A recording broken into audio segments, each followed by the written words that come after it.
All right, that's right. We fooled you. There is the end of the entire Cisco Cloud Fundamental series that you've actually watched up until this point. You may be wondering why in the world is there actually an Appendix A on Cisco's InterCloud solution that we actually talked about here.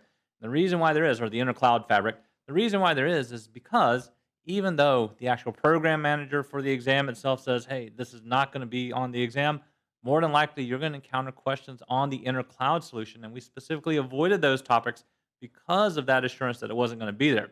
But I do want to make sure that we do have coverage of the, of course, InterCloud fabric itself, enough for you to be able to understand what you may be facing also as you get ready for the exam as well. So, what in the world is the InterCloud fabric and what are we actually using it for? Well, let's take a look at my screen, and this will help us to get all the foundations down that we need to. When it comes down to the Cisco InterCloud type of fabric, okay, what we want to understand is the type of solution that it really offers us, especially when it deals with the cloud foundation that we've been talking about here, right?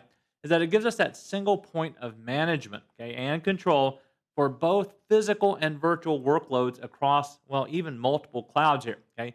So it doesn't matter where the infrastructure resides, whether it's physical or whether it's virtual, you can actually have control of it through the InterCloud fabric. And you're saying, hey, that's the same stuff that was covered in the Cisco, Cloud Center. Well, correct, okay? That's exactly the same, and that's why we have these same type solutions, but you will see it as the InterCloud fabric here instead, okay? You also, of course, it doesn't matter what type of cloud provider that you're working with, AWS or you're working with Azure, and here they even mentioned the idea of dimension data. That is another possible cloud center. You can actually choose whichever one you want, and that will be fine. Do pay attention, especially these last three bullet points right above where it says product, okay? Notice that they really do focus in on this. You will be able to connect and extend private clouds to service provider clouds such that they can actually scale to new heights. So, this idea of extension of our own private clouds to the actual public cloud or to the service cloud, in other words, to a community cloud, is a big aspect of what the InterCloud fabric can do. Cisco Cloud Center can do the same thing. But make sure you pay attention, especially to that weird terminology where it talks about the extension of things. Okay. Also, notice the way that it also does this. Unlike individual hardware pieces where we have to configure them pretty much one by one, okay, when we configure something in the InterCloud fabric, we can actually enforce consistent network and workload policies throughout the entirety of our hybrid cloud solution.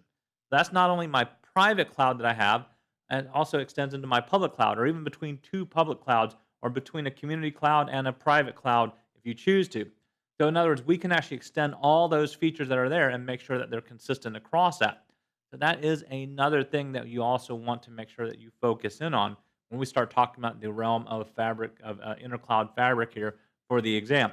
Now, I'm not spending too much time going into the in-depths of the technology because you can't even buy the technology today or implement it. We're just really hitting some exam highlight key points that you want to be able to understand and know. Okay, this one other bullet point here, okay, is also a big one as well.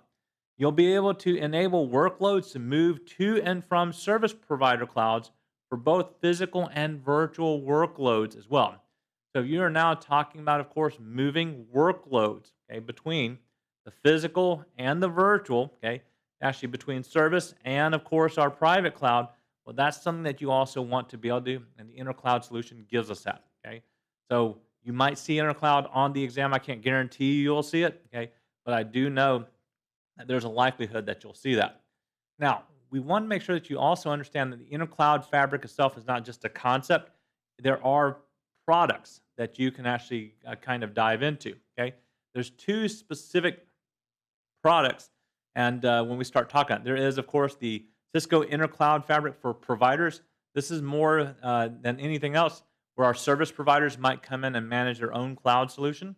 But we also, of course, have the Cisco InterCloud fabric for businesses. This is more along the lines of what you and I would actually think about instead. Okay. Now, the way that I have this worded, deployed to enterprise customers to transparently extend private clouds into public cloud environments. Okay, and making sure that we keep security and policy across the environments.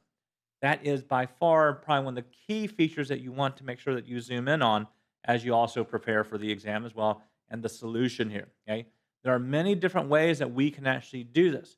But as far as the intercloud goes, this is a key one that we also want to focus in on as well because that's going to help you as you also get ready for the exam. So what does it really do? It provides for us a consistent management, right? A single point of management or a single pane of glass type of management that you might be able to see. It allows you to see into virtual as well as physical workloads that are actually across the data centers that we have available to us. That's key.